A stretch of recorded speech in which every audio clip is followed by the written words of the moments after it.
Hello बच्चों।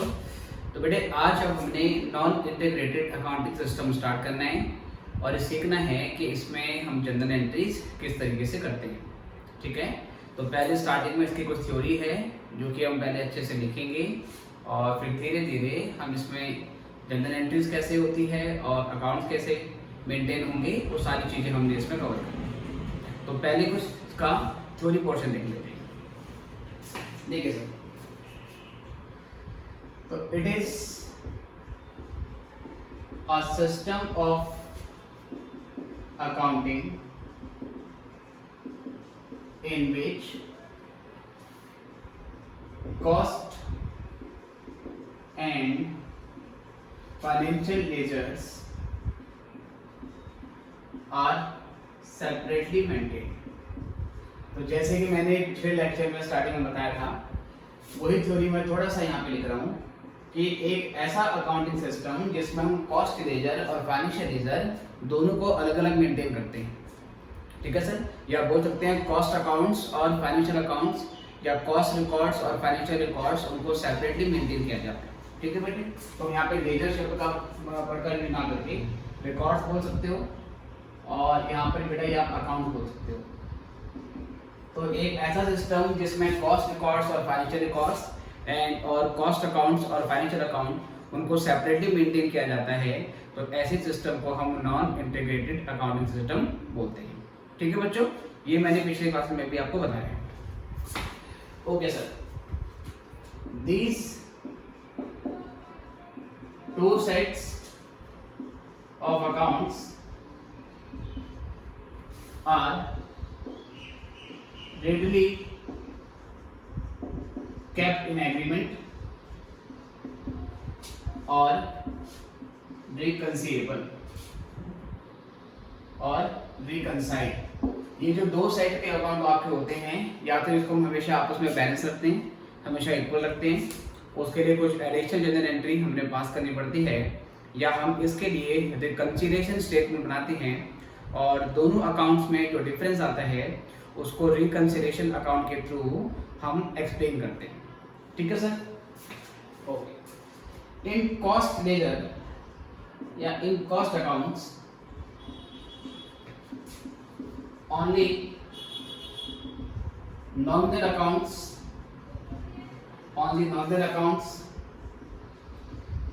related to expenses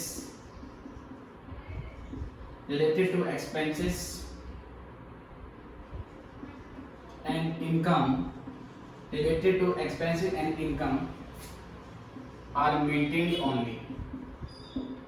ठीक है बेटी, कॉस्ट अकाउंट में हम क्या करेंगे, इसमें सिर्फ और सिर्फ हम एक्सपेंसेस से रिलेटेड सभी अकाउंट्स को मेंटेन करेंगे, क्योंकि अल्टीमेटली कॉस्ट अकाउंटिंग में आपका पर्पस क्या है कि जो भी एक्टिविटी आप कर रहे हो या जो भी आप जॉब परफॉर्म कर रहे हो उस एक्टिविटी की या उस जॉब की आपको कॉस्ट निकालनी होती है। कॉस्ट के लिए आपको एक्सपेंसेस बुक करने पड़ेंगे, इसलिए नॉन इंटीग्रेटेड अकाउंटिंग सिस्टम में हम सिर्फ और सिर्फ नॉमिनल अकाउंट्स ही मेंटेन करते हैं। हम कॉस्ट लेजर में सिर्फ और सिर्फ क्या करेंगे बेटा, नॉमिनल अकाउंट ही रिकॉर्ड करेंगे। जो रियल अकाउंट और पर्सनल अकाउंट होते हैं उसको हम कॉस्ट लेजर में मेंटेन नहीं करते हैं। रियल अकाउंट और फाइनेंशियल अकाउंट, रियल अकाउंट और पर्सनल अकाउंट, ये दोनों अकाउंट तो ऑलरेडी फाइनेंशियल अकाउंटिंग में मेंटेन हो रहे होंगे, उसका यहाँ पर कोई यूज़ नहीं है। अगर मैं सभी रियल अकाउंट, पर्सनल अकाउंट और नॉमिनल अकाउंट यहाँ मेंटेन कर लूँ, मतलब कॉस्ट लेजर में मेंटेन करूँ, तो there will be duplication of accounts. एक एक काम दो बार हो रहा है, मतलब जो काम फाइनेंशियल अकाउंटिंग में भी हो गया वही काम आपने यहाँ पर भी कर दिया। तो अल्टीमेटली बेटा डिफरेंस क्या था, राइट? इसलिए हम क्या करते हैं, कॉस्ट लेजर में सिर्फ उन चीज़ों को रिकॉर्ड करेंगे, केवल वो अकाउंट मेंटेन करेंगे जिसकी हमें ज़रूरत है। और कॉस्टिंग में क्योंकि हमें एक्सपेंसेस की क्योंकि एक्सपेंसेस की नीड होती है, तो हम सिर्फ और सिर्फ एक्सपेंसेस के अकाउंट बुक करेंगे और जो सेल्स हमारी इनकम होगी, जो जॉब से रेवेन्यू आएगा, केवल उसको मेंटेन किया जाएगा। तो नॉन इंटीग्रेटेड अकाउंटिंग सिस्टम में आपको अच्छे से ध्यान रखना है कि इसमें रियल अकाउंट और पर्सनल अकाउंट को मेंटेन नहीं किया जाता। ठीक है सर, तो बात करते हैं इसमें to avoid duplication of account. To avoid duplication of accounts accounts के डुप्लीकेशन को अवॉइड करने के लिए real accounts and personal accounts, real accounts and personal accounts are not maintained here. ठीक है बेटा, हेयर मतलब नॉन इंटीग्रेटेड अकाउंटिंग सिस्टम में हम रियल अकाउंट को और पर्सनल अकाउंट को रिकॉर्ड नहीं करेंगे। In addition to nominal accounts, some special accounts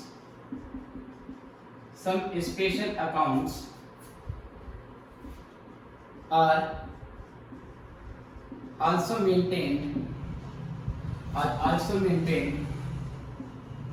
in cost ledger to explain movement of goods through different phases। बेटे नॉमिनल अकाउंट के अलावा हम इस अकाउंटिंग में, नॉन इंटीग्रेटेड अकाउंटिंग सिस्टम में नॉमिनल अकाउंट के अलावा कुछ स्पेशल अकाउंट भी खोलते हैं और वो स्पेशल अकाउंट गुड्स की मूवमेंट को दिखाते हैं कि गुड्स कैसे रॉ मटेरियल था, कैसे वो WIP बना और कैसे वो फिनिश गुड में कन्वर्ट हुआ और कैसे वो बिक गया। तो ये सारे फेजेस, इन्वेंट्री की जो डिफरेंट स्टेजेस होती है वो भी इसमें एक्सप्लेन की जाती है। ठीक है सर। तो some special accounts are also maintained. Why I am saying special accounts? क्योंकि ये अकाउंट सिर्फ और सिर्फ आपको कॉस्ट लेजर में मिलेंगे, फाइनेंशियल लेजर में ये अकाउंट्स ओपन नहीं होते हैं। Some special accounts are also maintained in cost ledger to explain movement of goods through different phases, such as कब रॉ मटेरियल था, कब WIP बना, कब फिनिश गुड्स बना और कब बेटा वो बिक गया। तो ये डिफरेंट फेज दिखाने के लिए हम स्पेशल अकाउंट भी बनाते हैं। इसी में आगे अगर हम कंटिन्यू करते हैं तो बात करेंगे हम following are the principal ledgers and control accounts in cost ledger या कॉस्ट बुक्स बोल सकते हैं। हमारी जो कॉस्ट बुक्स होगी इसमें कुछ प्रिंसिपल अकाउंट और कुछ कंट्रोल अकाउंट हम मेंटेन करते हैं। एक बार सारा पॉइंट फिर से देखेंगे। मैंने ये लेक्चर करने से पहले आपको previous 2 lecture cost book keeping के देखने पड़ेंगे, जिसमें स्टार्टिंग में मैंने थ्योरी और बेटर तरीके से एक्सप्लेन करी है। मैंने बताया था 2 तरीके के सिस्टम होते हैं, इंटीग्रेटेड अकाउंटिंग सिस्टम और non integrated accounting system. Integrated का मतलब होता है एक साथ, जब कॉस्ट और फाइनेंशियल लेजर दोनों को एक साथ मेंटेन करते हैं, एक ही लेजर में मेंटेन करते हैं, तो उसे इंटीग्रेटेड अकाउंटिंग सिस्टम बोलते हैं। और जब हम कॉस्ट बुक अलग मेंटेन करेंगे, फाइनेंशियल बुक अलग मेंटेन करेंगे, तो उसको नॉन इंटीग्रेटेड अकाउंटिंग सिस्टम बोलते हैं। और नॉन इंटीग्रेटेड अकाउंटिंग सिस्टम में जनरल एंट्रीज किस ढंग से की जाएगी वो हमने आज के लेक्चर में सीखना है। ठीक है बेटा। तो मैंने बताया मेन बात कि नॉन इंटीग्रेटेड अकाउंटिंग सिस्टम में सिर्फ और सिर्फ नॉमिनल अकाउंट ही मेंटेन होते हैं। रियल अकाउंट, पर्सनल अकाउंट मतलब असेट से रिलेटेड अकाउंट और personal account like debtors creditors, ये सब यहाँ पर मेंटेन नहीं होगा। ओके बेटे। उसके अलावा कुछ स्पेशल अकाउंट बोलते हैं जो कि गुड्स की मूवमेंट दिखाते हैं कि वो कैसे रॉ मटेरियल था, कैसे WIP था, कैसे फिनिश गुड्स बना और कैसे वो सेल्स में कन्वर्ट होगा। अब मैं यहाँ बता रहा हूँ फॉलोइंग आर द प्रिंसिपल। बेटा प्रिंसिपल का मतलब हो गया मेन। Following are the principal ledgers and control accounts in cost books. तो यहाँ मैं बता रहा हूँ कि प्रिंसिपल लेजर कौन कौन से होते हैं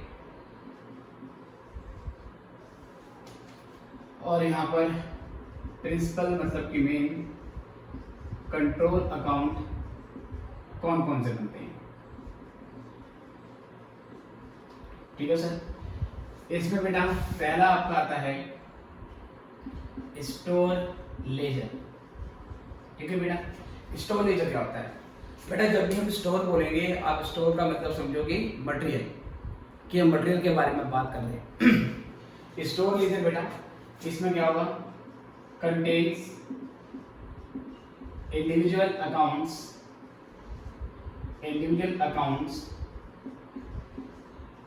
for each item of store means material. जो स्टोर लेजर होगा उसमें क्या करेंगे हम, हमारे पास जितनी वैरायटी का मटेरियल है हर मटेरियल का इंडिविजुअल अकाउंट मेंटेन होगा। आई होप आपको लेजर और अकाउंट में डिफरेंस पता है। लेजर क्या होता है sir, principal book of account होती है जिसके अंदर बहुत सारे अकाउंट्स मेंटेन किए जाते हैं, उसके ग्रुप को हम क्या बोलते हैं, लेजर बोलते हैं। अगर फाइनेंशियल अकाउंटिंग में आपने सेल्फ बैलेंसिंग लेजर सिस्टम किया है तो वहाँ पे आपने समझा होगा लाइक एक सेल्स लेजर होता है। सेल्स लेजर जिसको हम डेटर्स लेजर भी बोलते हैं, क्या होता है बेटा उसमें, सेल्स लेजर में डेटर्स लेजर में जितने भी इंडिविजुअल डेटर होते हैं उन सब का अकाउंट मेंटेन होता है, राइट सर। ऐसे हमारे पास जितनी भी वैरायटी का मटेरियल है, material M1, material M2, material M3, हर मटेरियल का इंडिविजुअल अकाउंट इस लेजर में खुलेगा। इसमें दिखाएंगे कि हमने कौन सा मटेरियल कितना परचेज किया, कितना उसमें से हमने इशू कर दिया और कितना खराब हो गया, कितना बैलेंस बच गया। तो हर मटेरियल का इंडिविजुअल अकाउंट इसमें मेंटेन होगा, ठीक है। जितने भी वैरायटी के हमारे पास मटेरियल हैं, लाइक हमारे पास अगर 15 वैरायटी के मटेरियल हैं तो 15 अकाउंट आपको इसके अंदर आपको यहाँ पर दिखाई देंगे। फिर मैं उन सभी 15 अकाउंट के बदले, उन्हें सभी 15 इंडिविजुअल मटेरियल अकाउंट के बदले एक सिंगल अकाउंट बनाऊंगा जो कि एग्रीगेट होगा उन सभी 15 इंडिविजुअल मटेरियल अकाउंट का। और वो जो बेटा अकाउंट होगा उसका नाम होगा स्टोर लेजर कंट्रोल अकाउंट, ठीक है बेटे। कंट्रोल शब्द का बेटा मतलब भी क्या होता है, कंट्रोल शब्द का मतलब भी होता है एग्रीगेट। कभी कभार हम एडजस्टमेंट भी लिख देते हैं, स्टोर लेजर एडजस्टमेंट अकाउंट। जब भी किसी अकाउंट के आगे कंट्रोल अकाउंट लग जाए इसका ये मतलब है ये कई सिंगल अकाउंट का, कई इंडिविजुअल अकाउंट का एक टोटल है।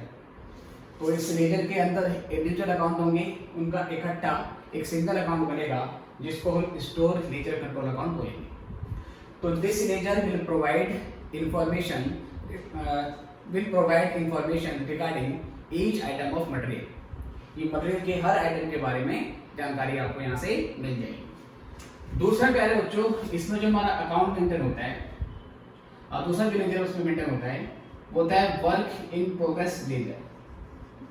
अब वर्क इन प्रोग्रेस लेजर क्या है सर, ये हर उस इंडिविजुअल जॉब की इंफॉर्मेशन देगा जिस पर काम स्टार्ट तो हो चुका है लेकिन अभी फिनिश नहीं हुआ है, या ये बताएगा कि पीरियड के बिगिनिंग में कितनी जॉब हमारे पास इनकम्प्लीट थी, कितनी नई जॉब हमने इस पीरियड में स्टार्ट करी, कितनी जॉब कंप्लीट हो गई, उसकी डिटेल भी आपको यहाँ से मिलेगी। क्योंकि जो जॉब कंप्लीट हो जाती है उसको हम इस अकाउंट से फिर हटा देते हैं और नए लेजर में ट्रांसफर करते हैं। और कितनी इनकम्प्लीट जॉब आपके पास बची हुई है, तो ये आपको हर जॉब का स्टेटस बताएगा। It provides individual account of each job, it provides status, it provides information regarding each job. जो जॉब आपकी चल रही है, जो पिछले पीरियड में इनकम्प्लीट थी, उसका इस पीरियड में क्या हुआ और नई जॉब कितनी स्टार्ट हो गई है, वो सारी जानकारी आपको यहाँ पर मिलेगी, ठीक है सर। तो इसमें क्या लिखेंगे, contains individual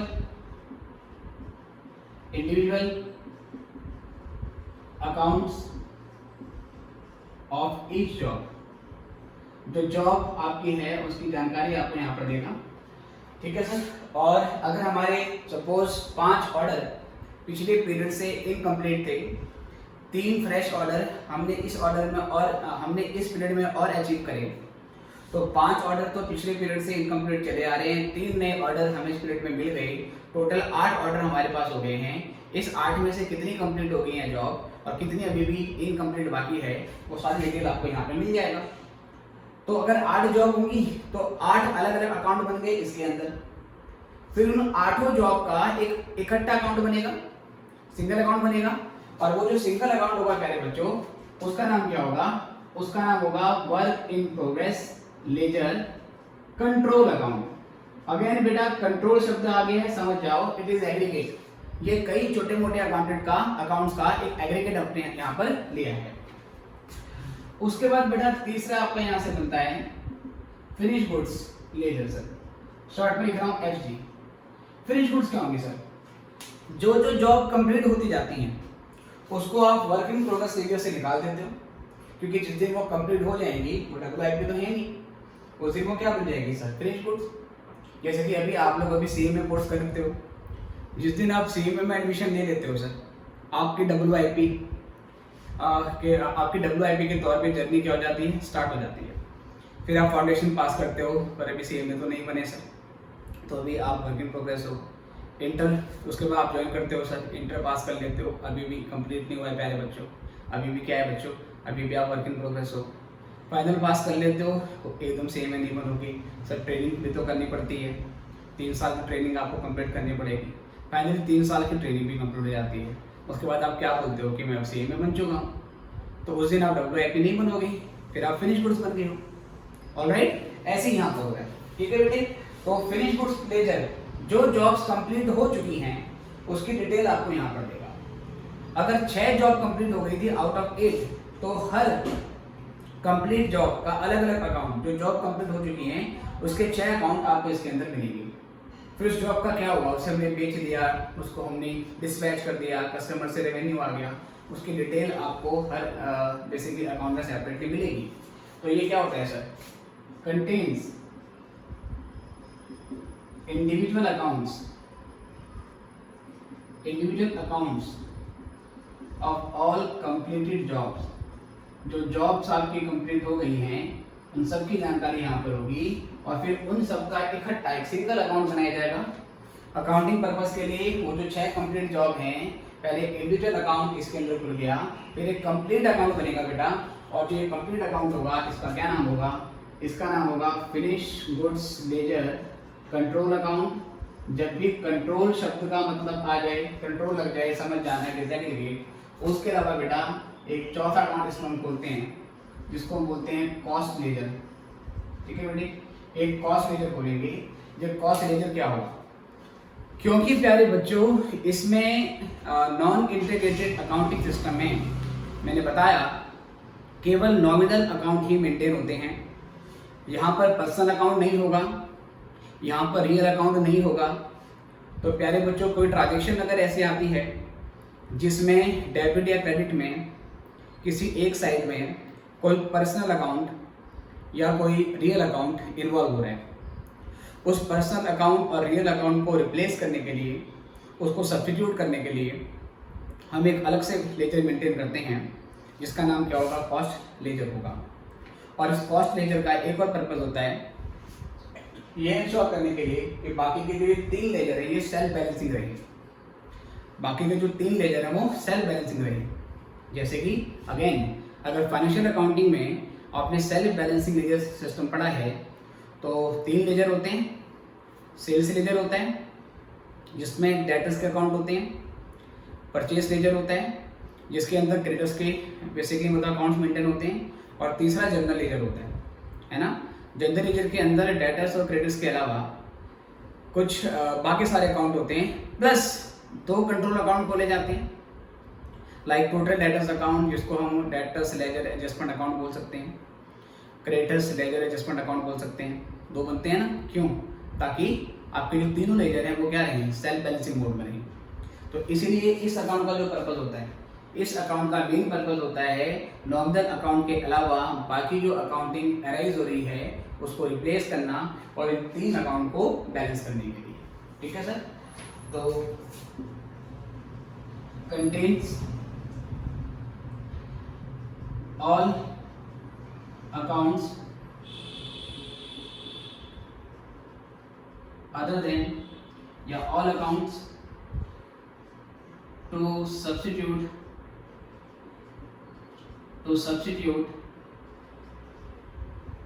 real and personal account, रियल और पर्सनल अकाउंट को सब्स्टिट्यूट करने के लिए ये मेंटेन किया जाता है, and to keep other ledger balanced. बाकी जो अदर लेजर है, मतलब इसकी बात हो रही है सर, बाकी के अदर लेजर को बैलेंस करने के लिए मुझे बनाते हैं। थोड़ा सा बेटा ये छोटा हो गया है तो मैं इसको रीड कर रहा हूँ। Contains all accounts to substitute real and personal account, रियल और पर्सनल अकाउंट को सब्स्टिट्यूट करने का काम करता है ये ledger. And to keep other ledger balance, बाकी के लेजर को बैलेंस करने के लिए ये हम यहाँ पर मेंटेन करते हैं। क्या नाम होता है बेटा? इसका नाम होता है कॉस्ट लेजर कंट्रोल अकाउंट। अब बेटा आप कंट्रोल के बदले एडजस्टमेंट शब्द भी लिख सकते हो, आप कंट्रोल यूज करो, एडजस्टमेंट यूज करो, दैट इज योर चॉइस। ठीक है, तो पहले ये नोट कर लेंगे और उसके बाद अकाउंटिंग कैसे होती है उसका पहले फ्लो समझेंगे, मूवमेंट समझेंगे और फिर जनरल एंट्री रिकॉर्ड करेंगे। जल्दी से इतना नोट कर लीजिए, फिर मैं आगे बढ़ाता हूँ।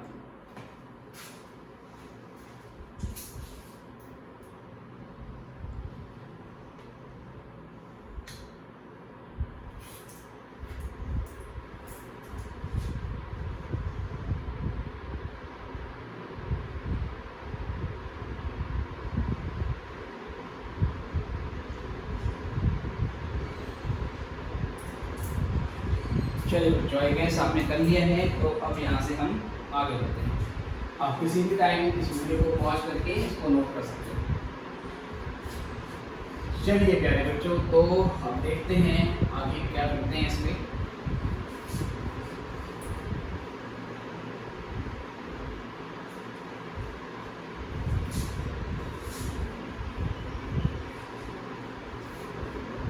ठीक है सर, तो जो आपका ये कॉस्ट लेजर होता है ना, it is similar to general laser.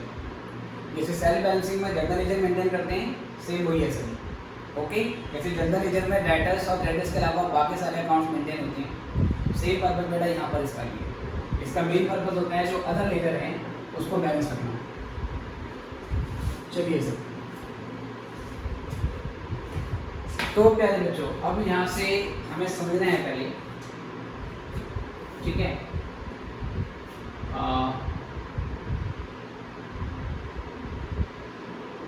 Flow of transactions, flow of transactions under non integrated accounting system. Non integrated accounting system में ट्रांजैक्शन का पहले हम फ्लो समझेंगे बेटा, यानी फ्लो समझने के बाद हम जनरल एंट्री करेंगे। ठीक है बेटी, देखिए बेटे, अब मैं कुछ यहाँ पर इसमें बात करूँगा। अच्छा, एक चीज़ और है जो मैंने आपको पीछे बताया कि 4 आप प्रिंसिपल लेजर मेंटेन करते हो। 4 प्रिंसिपल लेजर मेंटेन करने के अलावा कुछ और अकाउंट मेंटेन होते हैं, जैसे कि एक वेजेस कंट्रोल अकाउंट होता है। इसका लेजर नहीं होता, इसका सीधे एक समराइज अकाउंट बनता है। वेजेस कंट्रोल अकाउंट में हम ये देखते हैं अल्टीमेटली कितनी वेजेस हमने पे करी और फिर उस वेजेस में से कितनी वेजेस डायरेक्ट वेजेस थी और कितनी वेजेस इनडायरेक्ट वेजेस थी। राइट सर, तो 4 अकाउंट के अलावा एक अकाउंट किसका बनेगा? वेजेस कंट्रोल अकाउंट का। ऐसे ही एक अकाउंट बनेगा आपका फैक्ट्री ओवरहेड और प्रोडक्शन ओवरहेड और वर्क ओवरहेड कंट्रोल अकाउंट। इसमें फैक्ट्री के अंदर कितने ओवरहेड इनकर हुए, कितने ओवरहेड हमने इनकर किए, कितना कैश एक्सपेंस किया in the name of factory overhead, वो इसमें आएगा। और फिर इस ओवरहेड को हमने कितना ओवरहेड एब्जॉर्ब करवा दिया, जो फैक्ट्री में ओवरहेड हुए कितना एक्चुअल में इनकर हुए और कितना एब्जॉर्ब हो गया, उसकी डिटेल मिलेगी आपको फैक्ट्री ओवरहेड कंट्रोल अकाउंट में। ऐसे ही एक office and admin overhead control account maintain किया जाएगा, जो कि ये बताएगा कि ऑफिस में कितना ओवरहेड आपका इनकर हुआ, उसमें से कितना आपने एब्जॉर्ब किया, वो उसमें आएगा। तीसरा आपका आएगा selling and distribution overhead account, जो ये बताएगा हमने सेलिंग और डिस्ट्रीब्यूशन पे कितने ओवरहेड इनकर किए और उसमें से कितना हमने एब्जॉर्ब किया, कितना बैलेंस बच गया। इसके अलावा आपका एक कॉस्ट ऑफ सेल्स अकाउंट बनता है, जो कि ये बताएगा कितने फिनिश गुड्स हमने करंट ईयर में सेल किए हैं। और उसके अलावा बेटा आपका एक प्रॉफिट लॉस अकाउंट बनता है, जो कि ये बताएगा कि अल्टीमेटली जो भी ये ट्रांजैक्शन हुई है उन ट्रांजैक्शन के बदले कितना आपका प्रॉफिट हुआ है। ठीक है, तो 4 अकाउंट के बदले और कौन कौन से अकाउंट होंगे? Wages control account, factory overhead, उसके बाद office admin control account, selling and distribution control account, cost of sales account और costing profit and loss account. इन सब के बारे में भी मैं जब जनरल एंट्री कराऊंगा तो मैं आपको समझाऊंगा। ठीक है, मेन वो 4 लेजर हैं, उसके बेसिस पर 4 मेन अकाउंट हो गई, प्लस सेवरल अगर बहुत सारे अकाउंट्स आपके बनते हैं जिसके नाम अभी आपको मैंने बता दिए। अब है flow of transaction under non integrated accounting system. Non integrated accounting system में पहले ट्रांजेक्शन का फ्लो समझेंगे और फिर वो फ्लो समझने के बाद हम जनरल एंट्री पे आएंगे। तो कैसे होगा बेटा, ध्यान से देखना। सबसे पहले बेटा कुछ हमने इस तरीके से किया, हमने बनाया एक like store ledger control account बेटा। ठीक है, SLC समझ जाना, स्टोर लेजर कंट्रोल अकाउंट। इसके 2 एस्पेक्ट है बेटा, इसके 2 एस्पेक्ट होंगे। एक एस्पेक्ट हो गया इसका डेबिट और एक इसका बेटा एस्पेक्ट हो गया क्रेडिट। ठीक है, इसके बाद क्या होगा बेटा, उसके बाद एक होगा आपका WIP है ना, या उससे पहले हम यहाँ बना लेते हैं factory overhead control account. Factory overhead control account short लिखा मैंने FOH, फैक्ट्री ओवरहेड, इसको प्रोडक्शन ओवरहेड भी बोलते हैं। ठीक है सर, इसके भी 2 ही एस्पेक्ट होंगे बेटा, समझ जाना। एक एस्पेक्ट डेबिट है, एक क्या बेटा क्रेडिट है, हमने यहाँ पर मेंशन नहीं कर रहा। उसके बाद क्या होगा बच्चों, आपका एक work in progress ledger control account, short में लिखा है WIPNC, work in progress ledger control account. ठीक है सर, इसके भी 2 एस्पेक्ट होंगे बेटा, ये होगा आपका डेबिट और क्रेडिट। उसके बाद क्या है बच्चों, एक आपका यहाँ पर बनेगा like finish goods ledger control account, FGLC, finish goods ledger control account, ये हमने यहाँ पे लिख दिया बेटा। और एक आपका बनेगा office and admin overhead control account. इसके भी 2 एस्पेक्ट होंगे, एक होगा डेबिट, एक होगा क्रेडिट। इसको थोड़ा मैं नीचे कर देता हूँ। फिर ये finish goods ledger control account है बेटा, इसके 2 एस्पेक्ट हो जाएंगे, डेबिट और क्रेडिट। उसके बाद बच्चों एक बनेगा आपका कॉस्ट ऑफ सेल्स अकाउंट। ये मैं क्या कर रहा हूँ अभी समझ में आएगा, पहले अभी आपको ड्रॉ नहीं करना है, पहले देख लेना, क्योंकि इसमें बहुत सारी लाइनें बनेगी, कुछ इंटर लाइनें यहाँ से जाएंगी, कुछ कनेक्शन बनेगा। जब ये पूरा बन जाएगा फिर उसके बाद आपको नोट करना है। तो अभी देखते रहो कि मैं क्या क्या करते जा रहा हूँ। कॉस्ट ऑफ सेल्स अकाउंट बनेगा बेटा, इसका इस तरीके से बात करेंगे, डेबिट या क्रेडिट। ठीक है सर, ये करने के बाद बेटा अल्टीमेटली फिर आपका एक selling and distribution overhead control account बनता है। Selling and distribution overhead control account, इसके भी 2 एस्पेक्ट होंगे, एक होगा डेबिट, एक होगा क्रेडिट। और इसके अलावा बेटा एक आपका बनता है costing profit and loss account, और इसमें कैसे डील करेंगे बेटा ये भी सीखेंगे। इसको मैं थोड़ा सा नीचे ले देता हूँ। एक हमारा ये costing profit and loss account बनेगा, इसके भी 2 एस्पेक्ट होंगे, एक एस्पेक्ट होगा डेबिट और एक एस्पेक्ट होगा बेटा क्रेडिट। ठीक है सर, तो ये हम धीरे धीरे यहाँ से बात करेंगे। अब बेटा इस अकाउंट का यूज क्या है ये आपको ध्यान से देखना है। सबसे पहले सर हमने बनाया store ledger control account, right sir. Store का मतलब मटेरियल, तो मैंने बताया इसमें सिर्फ और सिर्फ आपको मटेरियल की जो इन्फॉर्मेशन है, मटेरियल की जो जानकारी है वो आपको इस अकाउंट में मिलेगी। तो अगर बेटा मैं कुछ मटेरियल परचेज करता हूँ, ठीक है सर, परचेज ऑफ मटेरियल, अगर मैं कुछ मटेरियल को परचेज करता हूँ तो वो इस अकाउंट की डेबिट साइड में डाल दिया जाएगा। चाहे मैंने मटेरियल कैश में खरीदा हो, चाहे मैंने मटेरियल उधार में खरीदा हो, इससे कोई फर्क नहीं पड़ता। जब भी हम मटेरियल को परचेज करेंगे हम स्टोर लेजर कंट्रोल अकाउंट को डेबिट कर देंगे।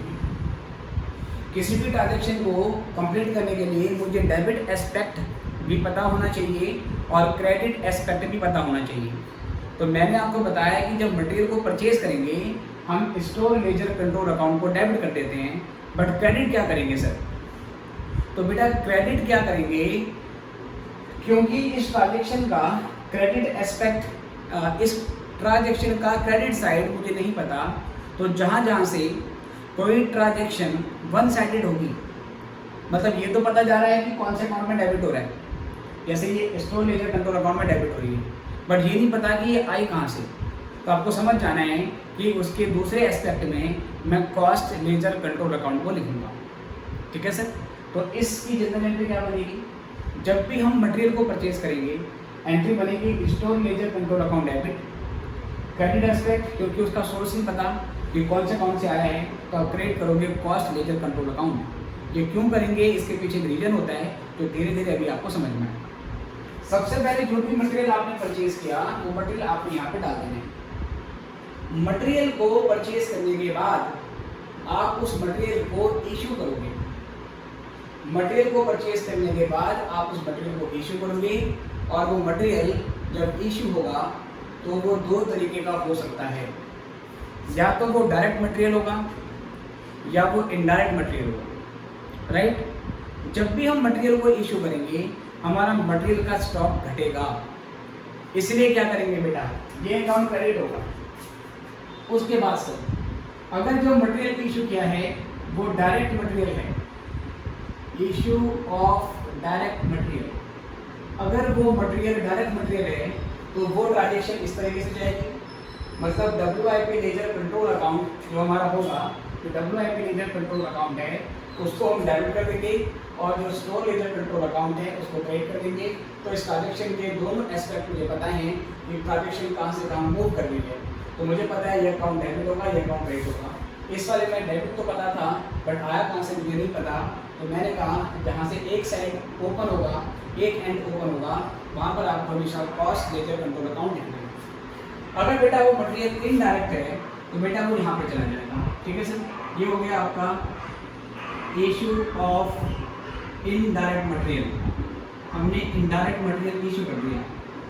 अब जो इनडायरेक्ट मटेरियल इशू कर रहे हैं बच्चों, वो अगर फैक्ट्री में इशू हो रहे हैं तो फैक्ट्री ओवरहेड कंट्रोल अकाउंट में डेबिट कर देंगे। कभी कभार ऐसे भी हो सकता है कि आपने कोई मटेरियल निकाला और वो मटेरियल आप सेलिंग डिस्ट्रीब्यूशन के डिपार्टमेंट में ले गए। अगर ऐसा होगा तो सिचुएशन में ये एंट्री यहाँ से यहाँ पर चली जाएगी, मतलब ये अकाउंट क्रेडिट हो जाएगा और ये अकाउंट आपका डेबिट हो जाएगा। जहाँ सिंपली ये बोला हो इशू ऑफ इनडायरेक्ट मटेरियल, आप नहीं मानेंगे कि मटेरियल फैक्ट्री में है। ओके प्यारे बच्चों, उसके अलावा बेटा कुछ डायरेक्ट एक्सपेंसेस होते हैं। क्या होते हैं? Direct expenses. डायरेक्ट एक्सपेंसेस सीधे सीधे आपको वर्क इन प्रोग्रेस में बुक कर देते हैं। तो यहाँ पर मैंने लिखा बेटे, यहाँ मैंने लिखा डायरेक्ट एक्सपेंसेस इनकर्ड। अगर डायरेक्ट एक्सपेंसेस आप इनकर कर देते हो तो बेटा ये इस अकाउंट में डेबिट हो जाएगा। अगर डायरेक्ट एक्सपेंसेस का एक एंड तो पता है कि कभी भी डायरेक्ट एक्सपेंस करेंगे तो WIP laser control account debit होगा, बट सर क्रेडिट क्या होगा मुझे नहीं पता। यहाँ पर अदर एस्पेक्ट नहीं पता है तो मैंने क्या बताया आपको, कॉस्ट लेजर कंट्रोल अकाउंट में वो चीज़ आपको डाल देनी है। सेम ऐसे बेटा अगर इनडायरेक्ट एक्सपेंसेस आपने इनकर किए, फैक्ट्री ओवरहेड इनकर, अगर आपने फैक्ट्री ओवरहेड इनकर किए तो जो फैक्ट्री ओवरहेड इनकर करोगे अगेन वो फैक्ट्री ओवरहेड कंट्रोल अकाउंट में आप डाल दोगे, और यहाँ पर सर ये डेबिट हो जाएगा, बट अगेन ट्रांजेक्शन कौन से अकाउंट से आ रही है हमें नहीं पता, तो कॉस्ट लेजर कंट्रोल अकाउंट उसका दूसरा इफेक्ट होगा। ठीक है बेटे? इसके अलावा क्या है? इसके अलावा एक चीज़ और है बेटा, वेजेस।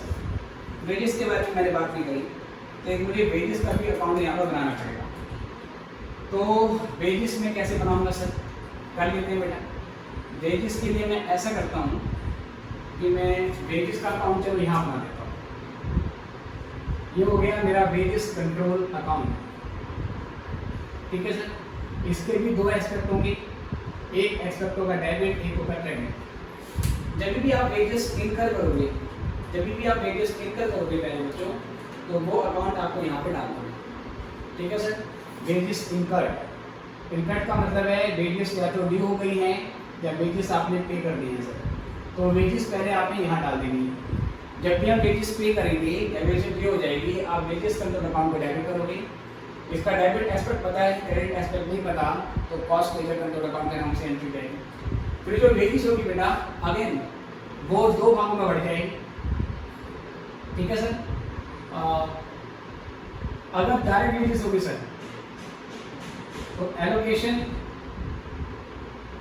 ऑफ डायरेक्ट वेजेस, जो वेजेस हमने पे करी उसमें से अगर वो वेजेस डायरेक्ट वेजेस है तो अल्टीमेटली सर को डबल पेमेंट चली जाएगी, राइट।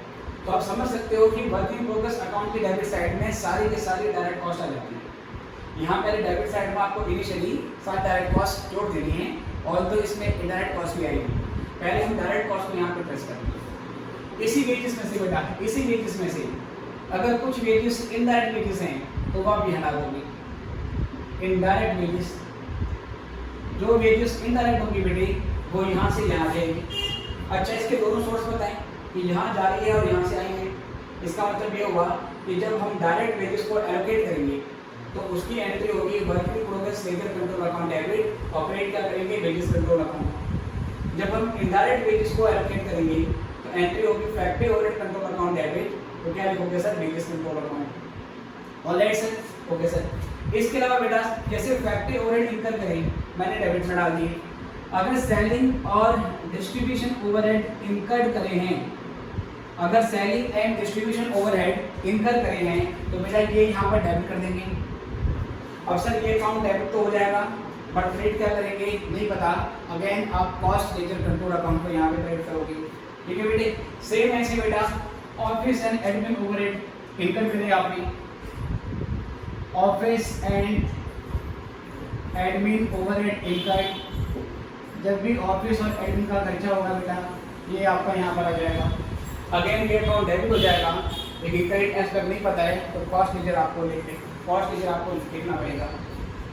उसके बाद क्या होगा बेटा, जितने ओवरहेड फैक्ट्री में आपने एक्चुअल में करे, जो एक्चुअल फैक्ट्री ओवरहेड है वो यहाँ पर डेबिट हो गया। It can be indirect material, that is it can be indirect wages जो कि यहाँ से ट्रांसफर हुए, और it can be indirect expense जो कि यहाँ से आता है। तो पहले जो भी फैक्ट्री ओवरहेड है वो यहाँ डाल दिया। अब उस फैक्ट्री ओवरहेड को एब्जॉर्ब करवाया जाएगा। जब हम फैक्ट्री ओवरहेड को एब्जॉर्ब करवाएंगे बेटे तो वो चीज यहाँ से यहाँ ट्रांसफर होती है, ठीक है सर। तो ये क्या हो गया, ये हो गया एब्जॉर्प्शन ऑफ फैक्ट्री ओवरहेड। जो फैक्ट्री ओवरहेड्स हैं उसको हमने यहाँ पर एब्जॉर्ब करा दिया, राइट। फैक्ट्री ओवरहेड एक्चुअल में जो इनकर हुए वो हमने यहाँ पर डेबिट कर दिए, और जो फैक्ट्री ओवरहेड आप एब्जॉर्ब करवाओगे सर, रिकवर करवाओगे डिफरेंट जॉब्स में, वो आपको यहाँ पे डाल देंगे। अल्टीमेटली डब्ल्यूआई के अकाउंट में डायरेक्ट एक्सपेंसेस तो आ ही रही थी, डायरेक्ट कॉस्ट तो आ ही रही थी, अब यहाँ से इनडायरेक्ट कॉस्ट में ट्रांसफर होगी। उसके बाद बेटा जो वर्क इन प्रोग्रेस हम कर रहे थे उसमें से कुछ जॉब कंप्लीट हो जाएंगी। जो जॉब कंप्लीट हो जाएंगी अब वो डब्ल्यूआईपी नहीं रहेगी, अब वो क्या बन जाएगी, वो बन जाएगी फिनिश गुड्स। तो क्या करेंगे बेटे, इसको हम यहाँ पे डाल देंगे। तो ये हो गया बेटा जॉब्स कंप्लीटेड। जो जॉब्स आपकी कंप्लीट होगी, जो वर्क इन प्रोग्रेस कंप्लीट हो जाएगा उसको वर्क इन प्रोग्रेस से हटाएंगे, उसको फिनिश गुड्स में ट्रांसफर कर दिया जाएगा, ठीक है लोकेशन। ऑफिस और एडमिन के जो एक्चुअल खर्चे हुए वो एक्चुअल खर्चे हमने यहाँ पर डेबिट कर दिए थे। अब ऑफिस और एडमिन ओवरहेड को भी एब्जॉर्ब कराया जाएगा। तो ऑफिस और एडमिन ओवरहेड किस में एब्जॉर्ब होंगे, तो बच्चों ध्यान रखना है, जो फैक्ट्री ओवरहेड होते हैं वो डब्ल्यूआईपी में एब्जॉर्ब होते हैं। जो ऑफिस और एडमिन ओवरहेड होंगे पहले बच्चों, वो ऑफिस और एडमिन ओवरहेड आप एब्जॉर्ब करवाओगे फिनिश गुड्स में। तो ये हो गया आपका absorption of office and admin overhead. ये ऑफिस एंड एडमिन ओवरहेड को आपने यहाँ पर एब्जॉर्ब करा दिया, right sir. Selling and distribution overhead जो एक्चुअल में आपने इनकर करे वो आपने यहाँ पर डेबिट कर दिए। अब सेलिंग एंड डिस्ट्रीब्यूशन ओवरहेड को भी आप एब्जॉर्ब करवाओगे। जो सेलिंग और डिस्ट्रीब्यूशन ओवरहेड होंगे पहले बच्चों वो एब्जॉर्ब होंगे कॉस्ट ऑफ सेल्स में। तो ये हो गया आपका absorption of selling and distribution overhead. ठीक है सर।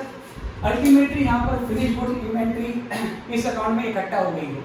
जो जॉब आपने कंप्लीट कर दी वो जॉब आपने फिनिश गुड में ट्रांसफर करी, और फिर एडमिन भी फिनिश गुड की कॉस्ट का पार्ट होते हैं वो आपने यहाँ पर जोड़ दी।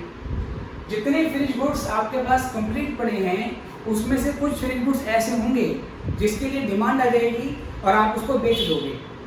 तो जो फिनिश गुड्स की सेल हो चुकी है, जिसकी डिमांड आ चुकी है, अब आप उसको फिनिश गुड्स से क्या करोगे सर, निकाल लोगे, और वो यहाँ से कहाँ पर आ जाएगा सर, वो यहाँ से यहाँ पर आ जाएगा। तो ये क्या आएगा सर, ये आएगा आपका कॉस्ट ऑफ गुड्स सोल्ड। ठीक है बेटे, या ये कौन से होंगे अल्टीमेटली, फिनिश गुड्स। जो फिनिश गुड्स अब बेचे जा रहे हैं sir, cost of finish goods sold.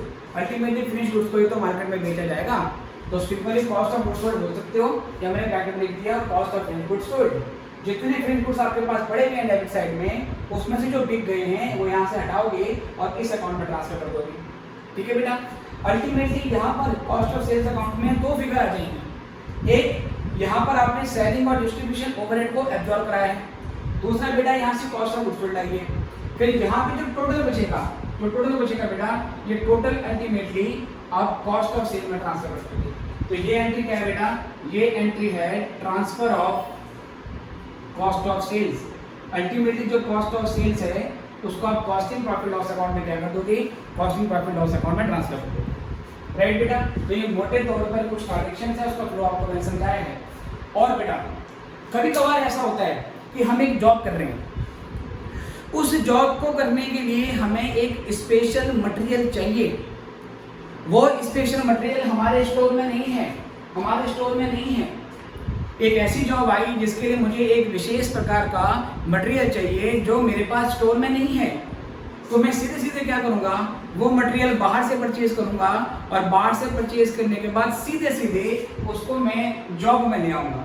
अगर ऐसा भी होता है तो वो मटेरियल सीधे यहाँ पर आएगा, फिर उसकी मूवमेंट स्टोर से नहीं होगी, क्योंकि वो मटेरियल स्टोर से नहीं निकाला गया है। तो पहले कुछ यहाँ पर एक ट्रांजेक्शन और हो सकती है, और ये आपका हो जाएगा, जो कि मैं यहाँ डेबिट कर रहा हूँ, ये है परचेज ऑफ स्पेशल मटेरियल। अगर कोई स्पेशल मटेरियल है जो हम सीधे बाहर से ला रहे हैं बेटा, तो वो आपको यहाँ पे डेबिट करना पड़ेगा।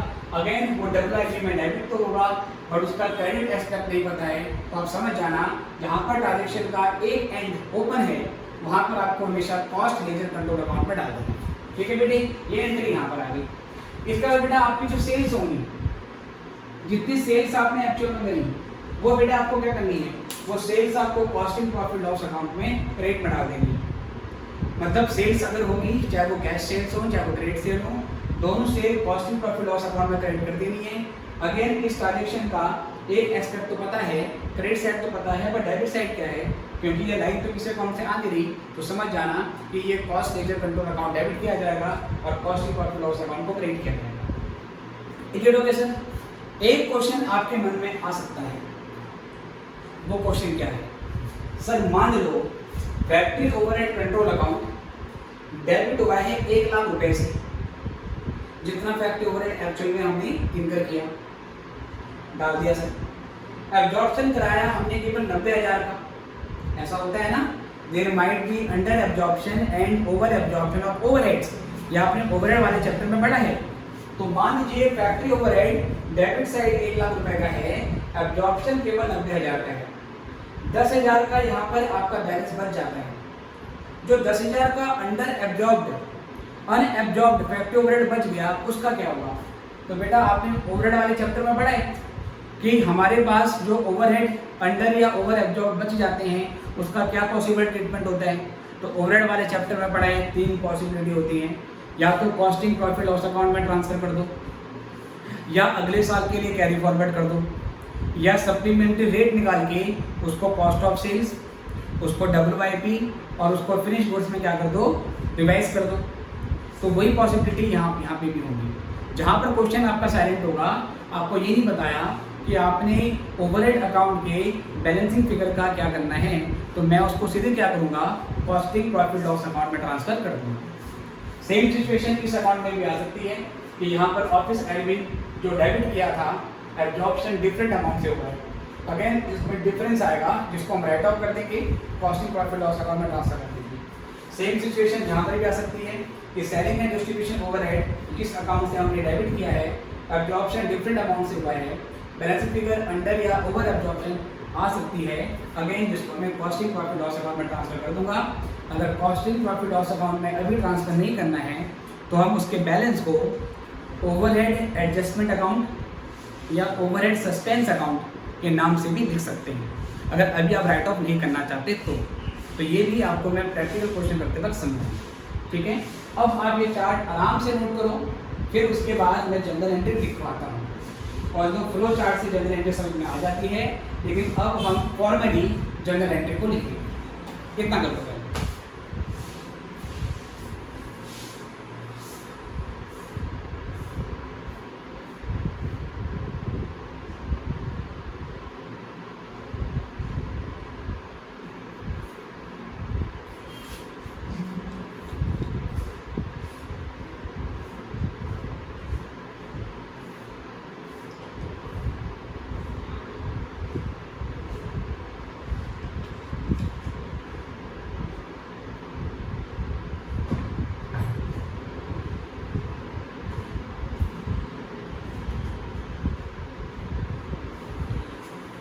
चलिए बच्चों, आई गेस आपने कर लिया है, तो यहाँ से अब हम आगे बढ़ेंगे बेटा।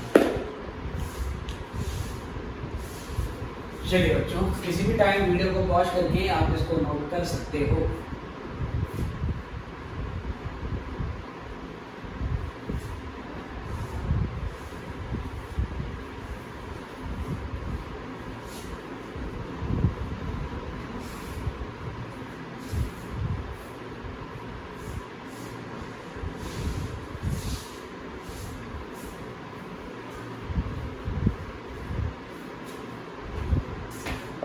जी बच्चे, तो अब हम प्रॉपर तरीके से जनरल एंट्रीज लिखेंगे।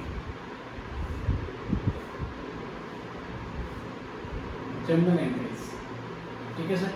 तो हम ट्रांजेक्शन एक एक करके लिखेंगे, आपको ढंग से समझना है। और अगर फाइनेंशियल अकाउंटिंग की जनरल एंट्री आपको आती है तो फिर आपको ये टॉपिक आराम से समझ में आ जाएगा, इसमें कोई मेजर प्रॉब्लम आपको नहीं आएगी। ठीक है सर, तो देखिए ध्यान से। सबसे पहले इसमें एंट्री होगी आपकी परचेज ऑफ मटेरियल। आपने मटेरियल परचेज करिए, चाहे कैश में खरीदा है चाहे उधार में खरीदा है, कोई फर्क नहीं पड़ता। अब बेटा नॉर्मली जब हम फाइनेंशियल अकाउंटिंग में परचेजेस करते हैं तो आप बताइए परचेज करने की जनरल एंट्री क्या होती है फाइनेंशियल अकाउंटिंग में। फिलहाल के लिए ये भूल जाओ। अभी 11th क्लास में आप जब अकाउंटिंग पढ़ते थे तो गुड्स परचेज करने की नॉर्मल एंट्री क्या होती थी। आपने कहा सर अगर हम परचेज करते थे कैश में तो एंट्री बनाते थे purchase account debit to cash account या टू बैंक अकाउंट, है ना। अगर पेमेंट चेक से हुई है तो टू बैंक अकाउंट। अगर सर उधार में खरीदते हैं तो एंट्री बनाते थे purchase account debit to creditor account. जिस पर्सन से खरीद रहे हैं उसको क्रेडिट कर देते थे। सर ऐसे ही तो होता था। मैंने कहा बिल्कुल सर ऐसे ही होता है। अब क्या करेंगे प्यारे बच्चों, जो परचेज अकाउंट है हम परचेज अकाउंट को पहली बात तो रिप्लेस कर लेंगे। यहाँ पर परचेज अकाउंट नहीं बोलेंगे। जब भी हम परचेजेस करेंगे परचेज के बदले एक नया अकाउंट आएगा, एक नया नाम आएगा जो है तो परचेज ही, पर हम उसको हम परचेज नहीं बोलेंगे। और वो क्या होगा बेटा, वो होगा store ledger control account debit. Store ledger control account debit. Store के बदले कई बार क्या लिखा होता है material ledger control account debit. ठीक है sir, store ledger control account debit to. अब क्या करोगे सर, अगर सामान कैश में खरीदा है तो टू कैश अकाउंट लिखते हैं। अगर सामान उधार में खरीदा है तो टू क्रेडिटर लिखते हैं। लेकिन मैंने आपको इस चैप्टर की थ्योरी में बताया, इसी क्लास की बिगिनिंग में बताया कि नॉन इंटीग्रेटेड अकाउंटिंग सिस्टम में हम रियल अकाउंट और पर्सनल अकाउंट को मेंटेन नहीं करते हैं। तो कैश अकाउंट प्यारे बच्चों रियल अकाउंट है, वो तो मेंटेन होगा ही नहीं, तो मैं यहाँ पर कैश अकाउंट ओपन कर ही नहीं सकता। अगर उधार में खरीदते हैं बेटा तो टू क्रेडिटर लिखते हैं, बट क्रेडिटर तो पर्सनल अकाउंट है, वो भी इसमें ओपन नहीं होता। तो जहाँ जहाँ किसी जनरल एंट्री में हमारे सामने रियल या पर्सनल अकाउंट आ जाएगा, हम उस रियल या पर्सनल अकाउंट को नहीं लिखेंगे, उसको सब्स्टिट्यूट करने के लिए एक नया अकाउंट खोला जाएगा जिसका नाम क्या होगा बेटा? उसका नाम होगा कॉस्ट लेजर कंट्रोल अकाउंट। क्या बोलेंगे उसको हम? Cost ledger control account. ये क्यों आया है? रियल अकाउंट को और पर्सनल अकाउंट को सब्स्टिट्यूट करने के लिए। ये ओके सर। तो पहले एंट्री हो गई बेटा आपकी परचेज। फिर बेटा यहाँ पर हो गया आपका इश्यू ऑफ मटेरियल। जो मटेरियल आपने बेटा परचेज किया, अब उसको इश्यू किया जाएगा, उसको प्रोडक्शन में यूटिलाइज किया जाएगा। जब उसको आप इश्यू करोगे तो या तो वो डायरेक्ट मटेरियल होगा या तो वो इनडायरेक्ट मटेरियल होगा। ठीक है सर। अगर बेटा वो डायरेक्ट मटेरियल है तो work in progress ledger control account. ठीक है सर। ये क्यों डेबिट हुआ? डायरेक्ट मटेरियल को इश्यू करने के लिए, डायरेक्ट मटेरियल को इश्यू करने के लिए। और अगर बेटा वो इनडायरेक्ट मटेरियल है तो फैक्ट्री ओवरहेड कंट्रोल अकाउंट। ये क्यों हो गया बेटा? इनडायरेक्ट मटेरियल को इश्यू करने के लिए। अल्टीमेटली मटेरियल तो आपका इश्यू हो ही गया, तो मटेरियल इश्यू करने से आपकी इन्वेंट्री घटेगी, आपका मटेरियल घटेगा, तो जो अकाउंट यहाँ पर डेबिट किया जाता है बच्चों, हम उसी को यहाँ पर क्या कर देंगे? स्टोर लेजर कंट्रोल अकाउंट को यहाँ पर बेटा हम क्रिएट कर देंगे। ठीक है बेटा। तो जो मटेरियल परचेज किया उसको पहले डेबिट कर दो। जब मटेरियल को हम यूज करेंगे, इन्वेंट्री घटेगी, तो वो हमने यहाँ पे डाल देंगे। Is it okay sir? कभी कभार ऐसे ही हो सकता है कि कुछ मटेरियल इन्वेंट्री स्टोर रूम में पड़े पड़े खराब हो जाती है ना सर? तो उस सिचुएशन में क्या होगा? अगर मटेरियल का लॉस होता है पहले बच्चों, वो लॉस या तो नॉर्मल लॉस होगा या एबनॉर्मल लॉस होगा। उस सिचुएशन में जनरल एंट्री क्या होगी? ध्यान रखिएगा। तीसरा, for normal loss of material. Normal loss of material क्या होगा बेटा?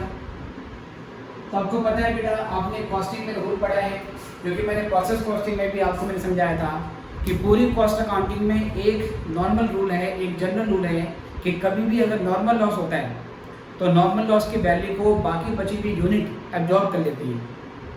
जो नॉर्मल लॉस होगा उसकी बाकी बची हुई यूनिट को, उसकी वैल्यू को बाकी बची हुई यूनिट एब्जॉर्ब कर लेती है। अगर आप 10 किलो सामान लेके आते हो जिसमें 2 किलो का नॉर्मल लॉस है, तो आपकी जो टोटल कॉस्ट है, जो 10 किलो की टोटल कॉस्ट थी, उसको 8 किलो में स्प्रेड कर दिया जाता है। मतलब वो 8 किलो पूरी 10 किलो की वैल्यू एब्जॉर्ब कर लेती है। ऐसा ही तो होता है। तो बेटा अगर वो नॉर्मल लॉस है तो नॉर्मल लॉस आप एब्जॉर्ब कराओगे फैक्ट्री ओवरहेड कंट्रोल अकाउंट। आप ये मानोगे कि ये जो नॉर्मल लॉस है ये फैक्ट्री में हुआ है, फैक्ट्री में चार्ज कर देंगे। और 2 फिर क्या करोगे बेटा? उसके बाद स्टोर लेजर कंट्रोल अकाउंट, हम शॉर्ट में स्टोर लेजर कंट्रोल अकाउंट को SLC लिखाएंगे। समझ जाना SLC का मतलब क्या है? SLC का मतलब है स्टोर लेजर कंट्रोल अकाउंट। और बेटा अगर वो एबनॉर्मल लॉस है तो for abnormal loss of material, for abnormal loss of material, अगर वो मटेरियल आपका एबनॉर्मल लॉस है तो उस सिचुएशन में आपने कॉस्टिंग का रूल पढ़ा है कि एबनॉर्मल लॉस कभी भी प्रोडक्शन में एब्जॉर्ब नहीं होती है। किसी भी तरीके का एबनॉर्मल लॉस होगा प्यारे बच्चों तो वो costing profit and loss account में ट्रांसफर हो जाता है। तो बेटा इसकी एंट्री क्या होगी? इसकी एंट्री होगी costing profit and loss account debit to store ledger control account. ठीक है बेटे, आई होप चीजें आपकी समझ में आ रही है। उसके बाद बेटा entry number 5, payment of wages. Wages आपने पे करी है, तो पहले आप मुझे याद दिलाओ पहले बच्चों, अगर हम वेजेस पे करते हैं तो 11th क्लास में उसकी क्या एंट्री होती थी? अगर आप वेजेस पे करते हैं तो उसकी एंट्री क्या होती थी? जल्दी से याद करो। तो आपने कहा सर वेजेस पे करने की एंट्री होती है wages account debit to cash account. मैंने कहा ठीक है, बिल्कुल सही कह रहे हो। अगर वेजेस ड्यू हो जाती हैं बट पे नहीं हुई, wages due but not paid, उस केस में क्या एंट्री होती है? उस केस में प्यारे बच्चों हम एंट्री करते थे wages account debit to outstanding wages account. I hope ये क्लियर है, कोई दिक्कत नहीं है बेटा। तो अब क्या करेंगे सर, पेमेंट ऑफ वेजेस। अगर बेटा पेमेंट ऑफ वेजेस होगी तो सबसे पहले तो मैं वेजेस का नाम चेंज करूँगा, मैं लिखूँगा वेजेस कंट्रोल अकाउंट। पहले तो मैं वेजेस कंट्रोल अकाउंट लिखूँगा 2 सर। अब अगर मैं वेजेस पे कर दूंगा तो 2 कैश अकाउंट है। कैश अकाउंट तो बेटा रियल अकाउंट है जो उसमें मेंटेन ही नहीं होता। या वेजेस अगर आउटस्टैंडिंग है तो मैं आउटस्टैंडिंग वेजेस अकाउंट लिखूंगा, और आउटस्टैंडिंग वेजेस अकाउंट भी पर्सनल अकाउंट होता है, राइट सर। आपको पता है ना, किसी भी नॉमिनल अकाउंट के आगे अगर आउटस्टैंडिंग या प्रीपेड शब्द जुड़ जाता है तो फिर वो नॉमिनल अकाउंट नहीं रहता, फिर वो पर्सनल अकाउंट बन जाता है। या आपने फाइनेंशियल अकाउंटिंग में पढ़ा होगा, जैसे रेंट अकाउंट एक नॉमिनल अकाउंट है, लेकिन जब मैं बोलूँगा आउटस्टैंडिंग रेंट तो अब ये पर्सनल अकाउंट बन गया। जब मैं बोलूँगा प्रीपेड रेंट तो ये पर्सनल अकाउंट बन गया। ठीक है सर, ये फाइनेंशियल अकाउंटिंग में आपने पढ़ा है, आई होप आपको उम्मीद है। वेजेस पे करेंगे, वेजेस कंट्रोल अकाउंट डेबिट होगा। 2 कैश अकाउंट रियल अकाउंट है, वो इसमें मेंटेन नहीं होता है, और आउटस्टैंडिंग वेजेस पर्सनल अकाउंट है, वो भी इसमें मेंटेन नहीं होता है। तो जहाँ जहाँ हमारे ट्रांजेक्शन में रियल या पर्सनल अकाउंट आ जाएगा उसको रिप्लेस करने के लिए क्या बोलते हैं, हम यहाँ पर बोलते हैं to cost ledger control account, वो हमने यहाँ पर लिख दिया। अगली एंट्री होगी बेटा allocation of wages. Allocation of wages, जो वेजेस आप पे करोगे फाइनली उस वेजेस को एलोकेट करोगे। वो वेजेस या तो डायरेक्ट वेजेस होगी या तो वो इनडायरेक्ट वेजेस होगी। अगर वो वेजेस डायरेक्ट वेजेस है तो WIP में जाएगी, और अगर वो वेजेस इनडायरेक्ट वेजेस है बेटा तो वो फैक्ट्री ओवरहेड में चली जाएगी। ओके सर, तो एलोकेशन ऑफ वेजेस तो आप लिखोगे work in progress ledger control account. ये किसके लिए बेटा, ये होगा है डायरेक्ट वेजेस के लिए। ठीक है बेटी, उसके बाद फैक्ट्री ओवरहेड या प्रोडक्शन ओवरहेड, वर्क ओवरहेड के नाम से भी जानते हैं इसको डेबिट करेंगे। तब अगर ये इनडायरेक्ट वेजेस है तो, अगर ये इनडायरेक्ट वेजेस है बेटा तो ये इसके नाम से आ जाएगा। और उसके बाद बेटा क्रेडिट क्या करोगे, क्योंकि ये वेजेस एलोकेट हो रही है तो वेजेस का बैलेंस खत्म हो जाएगा, तो वेजेस कंट्रोल अकाउंट को क्रेडिट करना पड़ेगा। हो सकता है बच्चों आइडल टाइम भी हो सकता है। फॉर आइडल टाइम, बेटे ये आइडल टाइम क्या होता है, आइडल टाइम वो टाइम होता है जब लेबर खाली बैठे रहती है, उसको पैसे मिलते हैं लेकिन प्रोडक्शन नहीं होता है। आइडल का मतलब होता है खाली बैठना। अब लेबर खाली क्यों बैठा, उसके कारण पता लगाए जाएंगे। अगर आइडल टाइम नॉर्मल रीजन की वजह से है तो सर मैंने क्या बताया कि नॉर्मल कॉस्ट तो बाकी बची हुई यूनिट में क्या हो जाती है, एब्जॉर्ब हो जाती है, तो आप उसे फैक्ट्री ओवरहेड में डाल दोगे। अगर वो आइडल टाइम एबनॉर्मल रीजन की वजह से है तो बेटा एबनॉर्मल कॉस्ट तो हम स्प्रेड ही नहीं करते, उसको तो राइट ऑफ कर देते हैं, तो वो कॉस्ट इन प्रॉफिट लॉस में ट्रांसफर हो गया। ठीक है बेटे, तो अगर आइडल टाइम होगा तो या तो लिखेंगे factory overhead control account for normal idle time. Normal idle time के लिए आपने इसको डेबिट कर देना है, और उसके बाद प्यारे बच्चों costing profit and loss account debit होगा। किसके लिए बेटा, फॉर एबनॉर्मल आइडल टाइम। अगर एबनॉर्मल आइडल टाइम में बेटा तो उसको डेबिट कर देंगे, और उसके बाद क्या करोगे आप टू, फिर यहाँ लिखोगे आप वेजेस कंट्रोल अकाउंट से, क्योंकि ये वेजेस का ही पार्ट है। वेजेस जो नॉर्मल या एबनॉर्मल आइडल टाइम थी वो अल्टीमेटली आपने यहाँ पर इस तरीके से डिस्ट्रीब्यूट कर दी है।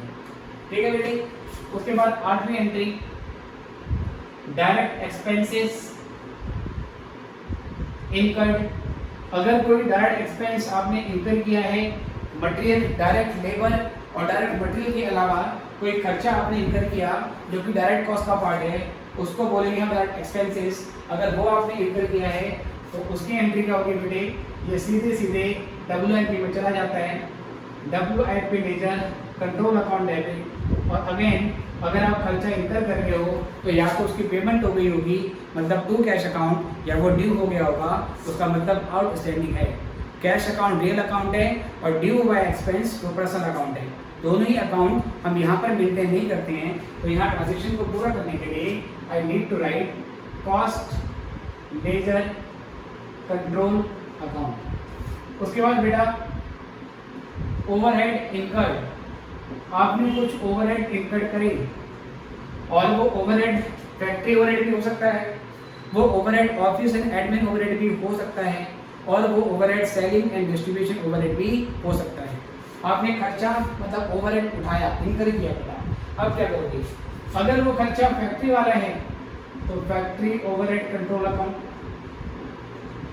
अगर वो ओवरहेड सर ऑफिस और एडमिन वाला है तो office and admin overhead control account. जो भी ओवरहेड इनकर होगा आप उसको डेबिट कर दोगे। अगर वो ओवरहेड इनकर किया है सेलिंग और डिस्ट्रीब्यूशन से तो selling and distribution overhead control account.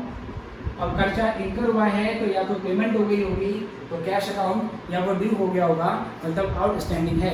Cash account again real account है और ड्यू का मतलब सरप्लस अकाउंट है, दोनों ही इसमें मेंटेन नहीं होते हैं। तो ट्रांजैक्शन को पूरा करने के लिए I need to write cost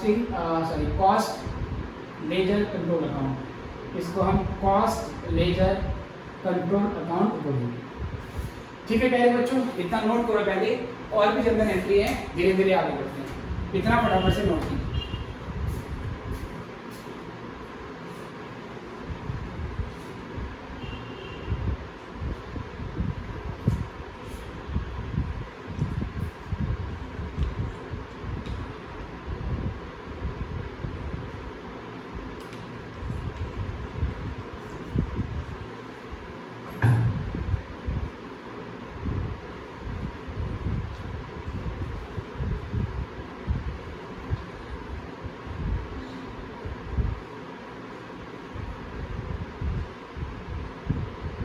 चलिए बच्चों, आई गेस आपने कर लिया है।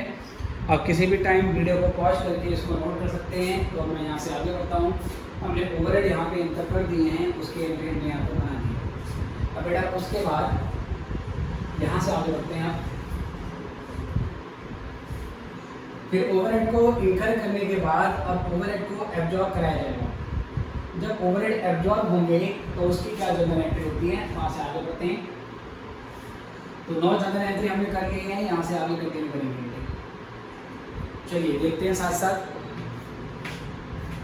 तो यहाँ से अगला पॉइंट आता है प्यारे बच्चों, पॉइंट नंबर 10, और यह आता है आपका एब्जॉर्प्शन ऑफ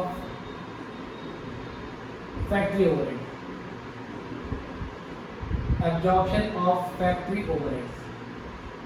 अब आप क्या करोगे बेटा, जो फैक्ट्री ओवरहेड्स हैं उन फैक्ट्री ओवरहेड्स को आप एब्जॉर्ब कराओगे। जब फैक्ट्री ओवरहेड्स को एब्जॉर्ब करवाएंगे तो उसकी जनरल एंट्री क्या होती है? मैंने बताया factory overhead work in progress में एब्जॉर्ब कराया जाता है।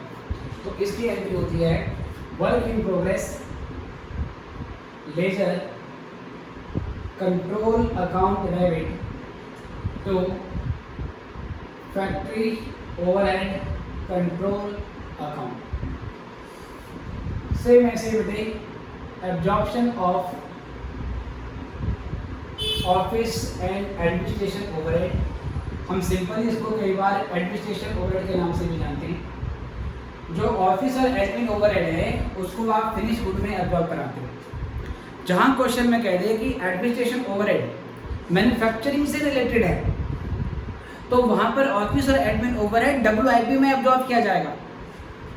जहां बोल दे आपका एडमिन ओवरहेड सेल्स से रिलेटेड है तो वहां पर बेटा आपको इसको कॉस्ट ऑफ सेल में एब्जॉर्ब करवाना पड़ेगा।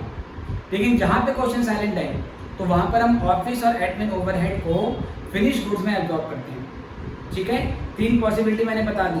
आई रिपीट, अगर क्वेश्चन बोल दे कि एडमिनिस्ट्रेशन ओवरहेड मैन्युफैक्चरिंग से रिलेटेड है तो एडमिनिस्ट्रेशन ओवरहेड को हम वर्क इन प्रोग्रेस में एब्जॉर्ब करवाएंगे। जहां क्वेश्चन में बोल दे एडमिनिस्ट्रेशन ओवरहेड सेल से रिलेटेड है तो कॉस्ट ऑफ सेल्स में एब्जॉर्ब करवाया जाएगा। और जहाँ क्वेश्चन में कुछ नहीं बोलता है बेटा तो वहाँ पर हम क्या करेंगे, वहाँ पर एडमिनिस्ट्रेशन ओवरहेड को फिनिश गुड्स में एब्जॉर्ब कराया जाता है। तो इसकी एंट्री होगी finish goods ledger control account debit. Finish goods ledger control account debit तो ऑफिस एंड एडमिनिस्ट्रेशन ओवरहेड। ठीक है बेटा, ये भी आपको ध्यान रखना है कि मैं कहाँ जनरल एंट्री करते वक्त लेजर शब्द का यूज कर रहा हूँ। तो मैंने बताया था 4 प्रिंसिपल लेजर होते हैं। एक स्टोन लेजर होता है, एक आपका WIP लेजर होता है, एक आपका फिनिश गुड्स लेजर होता है और एक कॉस्ट लेजर होता है। तो इससे संबंधित जनरल एंट्री में मैं लेजर शब्द का प्रयोग कर रहा हूँ। बट जो बाकी है sir, like wages control, factory overhead control, इसमें हम लेजर शब्द का प्रयोग नहीं करते। Got it? चलिए सर, अब यहाँ से पॉइंट नंबर 12 पॉइंट कहता है आपको absorption of selling and distribution overhead. अब आप सेलिंग और डिस्ट्रीब्यूशन ओवरहेड को एब्जॉर्ब करवाओगे तो सेलिंग और distribution overhead cost of sale में एब्जॉर्ब कराया जाता है, राइट सर? तो यहाँ से लिखेंगे सर, एंट्री लिखेंगे cost of sales account debit to selling and distribution overhead control account. ये एंट्री हमने यहाँ पर इस तरीके से बनाई। उसके बाद बेटा यहाँ से तीसरी एंट्री, जॉब्स कंप्लीटेड, या बोलेगा वर्क कंप्लीटेड। जो वर्क आपका कंप्लीट हो जाता है, अब वो WIP नहीं रहा, अब वो क्या बन गया है, फिनिश गुड्स। तो WIP से निकालूंगा और फिनिश गुड्स में उसको बेच दूंगा। तो इसकी एंट्री होगी sir finish goods control account. Finish goods ledger है ना, जैसा लेजर होगा ये finish goods ledger control account debit, finish goods ledger control account debit. तो उसके बाद क्या करेंगे, work in progress ledger control account. जो गुड्स आपने कंप्लीट कर दिए उसमें से कुछ गुड्स आपने क्या कर दिए बेटा, बेच दिए, ठीक है सर? कुछ गुड्स आपने बेच दिए। तो कॉस्ट ऑफ गुड्स सोल्ड, जो गुड्स आपने बेचे सर, जो गुड्स आप बेच रहे हो उसकी कॉस्ट को आप कॉस्ट ऑफ सेल में ट्रांसफर कर देते हो और फिनिश गुड इन्वेंट्री आपकी रिड्यूस हो जाती है, कम हो जाएगी, क्योंकि सामान डिस्पैच हो गया, सामान चला गया। तो एंट्री बनेगी इसकी cost of sales account debit, cost of sales account debit to, यहाँ पर क्या करेंगे बेटा हम, cost of sales account debit to finish goods ledger, finish goods ledger control account, ठीक है बेटे? उसके बाद इनकी सेल होती है सर फॉर कैश या क्रेडिट सेल्स। अब सर अगर कैश सेल्स करेंगे तो नॉर्मल एंट्री क्या होती है, कैश सेल की एंट्री होती है cash account debit to sales account. उधार में सेल करेंगे debtor account to sales account. अब कैश अकाउंट और बेटा debtor account, cash real account होता है और डेटर क्या है बेटा, डेटर आपका बेसिकली पर्सनल अकाउंट है। और मैंने बताया कि रियल अकाउंट और पर्सनल अकाउंट दोनों इसमें मेंटेन नहीं होते हैं। तो लेजर एंट्री को कंप्लीट करने के लिए मैं डेबिट करूँगा यहाँ पर cost ledger control account. Sales आपका नॉमिनल अकाउंट है ना, एक्सपेंसेस और इनकम से रिलेटेड जो अकाउंट होते हैं वो होता है नॉमिनल अकाउंट। सेल्स आपका नॉमिनल अकाउंट है, वो उसमें मेंटेन होता है। तो यहाँ लिखोगे टू सेल्स अकाउंट। फिर जो सेल्स होती है आपकी वो नेट प्रॉफिट की कैलकुलेशन करने के लिए प्रॉफिट लॉस अकाउंट में ट्रांसफर हो जाती है। तो यहाँ पे मैं दो एंट्री बनाऊँ, पहले यहाँ पे सेल्स लिखूँ और अगली एंट्री में उसी सेल्स को कॉस्टिंग प्रॉफिट लॉस अकाउंट में ट्रांसफर कर दूँ, या मैं अल्टीमेटली सीधी एंट्री बना देता हूँ। क्या कि सेल की एंट्री होगी cost ledger control account debit to costing profit and loss account. ये मैंने एंट्री बना दी, ठीक है? और देखो sir,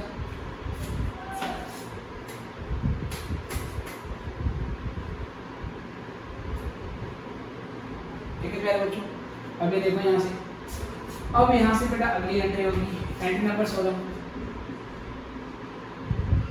under absorbed overhead.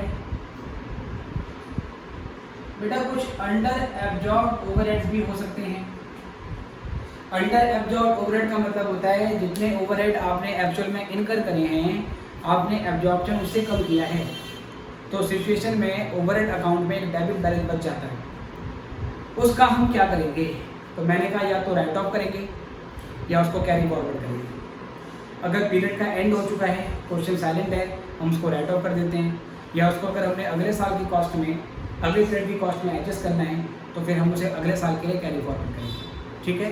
Under absorption किसी का भी हो सकता है, या तो फैक्ट्री वाले का होगा, या ऑफिस वाले का होगा, या सेलिंग वाले का होगा, ठीक है सर? तो अंडर एब्जॉर्ब ओवरहेड अगर हम उसको राइट ऑफ कर दें तो मैं लिखूंगा costing profit and loss account debit.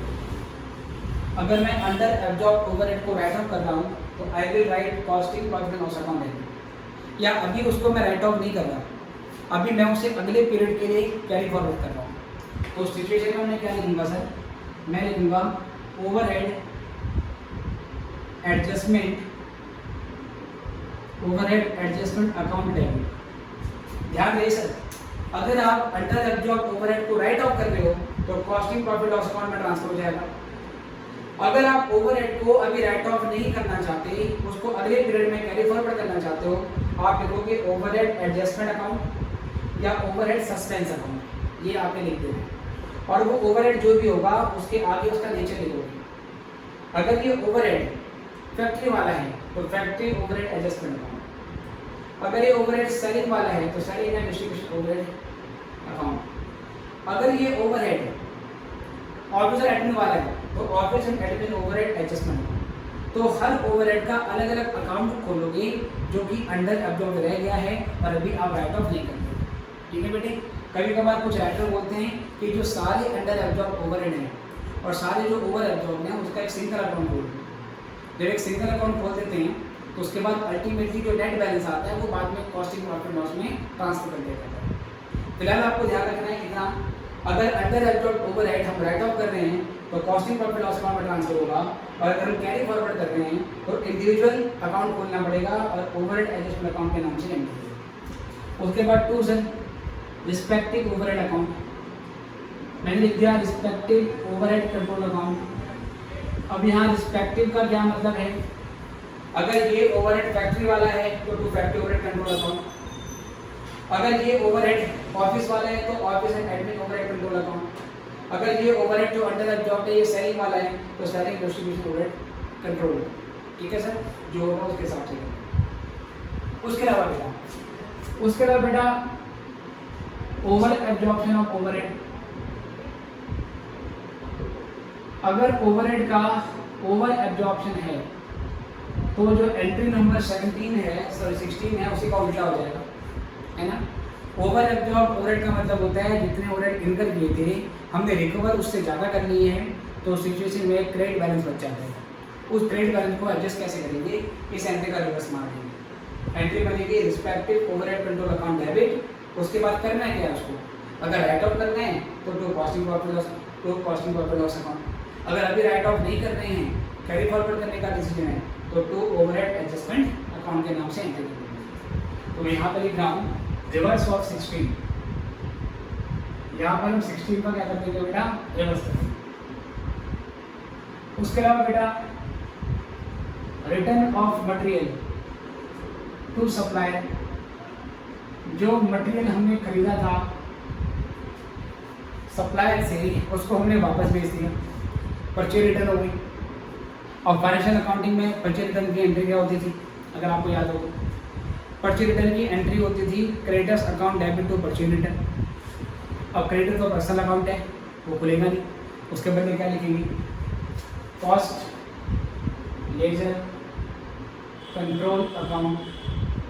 और जब परचेज रिटर्न हो जाएगी आपके मटेरियल की इन्वेंट्री घटेगी तो मैं स्टोर लेजर कंट्रोल अकाउंट को क्रेडिट कर दूंगा। ठीक है, जब मटेरियल आया था store ledger control account debit हुआ। जब भी मटेरियल जाएगा मतलब या तो वो इशू हो जाए या वो खराब हो जाए या बेटा वापस करके क्या नाम है सप्लायर को, तो store ledger control account credit करना पड़ेगा। Return of material from job to store. हमने कोई मटेरियल किसी जॉब में इशू किया था, मतलब कि वो डायरेक्ट मटेरियल था और डायरेक्ट मटेरियल इशू होने के बाद अब वो वापस आ रहा है। ठीक है बेटा, अगर वो वापस आ गया है तो क्या करोगे सर, वापस लेना पड़ेगा। स्टोर बढ़ेगा आपका तो store ledger control account debit to work in progress ledger control account. जब डायरेक्ट मटेरियल इशू किया था तो ये अकाउंट डेबिट किया था, ये अकाउंट क्रेडिट किया था, यहाँ पर उसका उल्टा हो गया। अगर कोई मटेरियल फैक्ट्री में इशू किया था और फैक्ट्री से वापस आ गया, उसी के एंट्री वापस उसी के लिए रिवर्स मारनी पड़ेगी। एंट्री होगी store ledger control account debit और to factory over control account. ठीक है सर, इस तरीके से। अल्टीमेटली बेटा for net profit in costing profit and loss account, जो कॉस्टिंग प्रॉफिट लॉस अकाउंट में नेट प्रॉफिट आएगा हम उसको भी ट्रांसफर करते हैं। उसको ट्रांसफर करने की आपकी एंट्री होगी costing profit and loss account debit, क्योंकि नेट प्रॉफिट का मतलब प्रॉफिट लॉस अकाउंट में क्रेडिट साइड ज़्यादा है, डेबिट साइड कम है, तो बैलेंस फिगर डेबिट साइड में बचेगी। उसी डेबिट साइड की बैलेंस फिगर को खत्म कर रहे हैं और वो ट्रांसफर हो जाती है कॉस्ट लेजर कंट्रोल अकाउंट। ठीक है प्यारे बच्चों, ये मोटे तौर पर मेन एंट्री है जो चैप्टर में आपको देखने को मिलेगी। 2 ट्रांजैक्शन और हैं, आपने अच्छे से सोच के बताना है कि इसकी जनरल एंट्री क्या होगी। मैं लिख नहीं रहा, मैं आपसे पूछ रहा हूँ और आप दिमाग लगाओगे और पूछोगे इसकी जनरल एंट्री क्या होगी। पहला है कैश रिसीव्ड फ्रॉम डेटर्स, हमें डेटर से पैसे मिले, डेटर से कलेक्शन मिला, इसकी जनरल एंट्री क्या होगी। अगर डेटर से हमें कलेक्शन मिलेगा उसकी नॉर्मली फाइनेंशियल अकाउंटिंग में क्या एंट्री होती है, उसकी एंट्री होती है cash account debit to debtor account, ऐसी होती है सर। अब बेटा कैश अकाउंट तो रियल अकाउंट है, मेंटेन ही नहीं होता, to debtor account personal account है, मेंटेन ही नहीं होता, तो ना तो डेबिट एस्पेक्ट मेंटेन होगा ना क्रेडिट एस्पेक्ट मेंटेन होगा।